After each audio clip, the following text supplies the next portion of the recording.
భయంకరమైన సంఘటన ఇంకొకటి ఉంది. అది ఈలన్ ఆస్టిన్ యొక్క మిస్టరీ. 1881లో 210 అడుగుల పొడవుతో ఈలన్ ఆస్టిన్ అనే ఒక ఓడ లండన్ నుండి న్యూయార్క్ కి ప్రయాణిస్తుంది.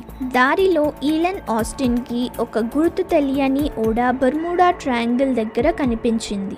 బయట నుంచి చూస్తే అంతా మామూలుగానే కనిపించింది, కానీ మనుషుల జాడ లేదు. ఈలన్ ఆస్టిన్ యొక్క కెప్టెన్ ఆ ఓడ దగ్గరకు వెళ్లి ఏమి జరిగిందో తెలుసుకుందామని నిర్ణయించుకున్నాడు. మొదటగా అతను ఈలన్ ఆస్టిన్ ని ఆ ఓడ దగ్గరకు తీసుకొచ్చి అక్కడే 2 రోజుల వరకు దాని నుండి ఏదైనా సమాచారం వస్తుందేమో అని ఎదురు చూశారు. కానీ వారి దగ్గర నుండి ఎటువంటి సమాచారం లేదు. దాని తరువాత కెప్టెన్ ఆ ఓడలో అడుగు పెట్టారు. ఆ ఓడలో అనేక వస్తువులు ఉన్నాయి మరియు ప్రతిదీ అది ఉండాల్సిన స్థానాల్లోనే ఉన్నాయి. ఆ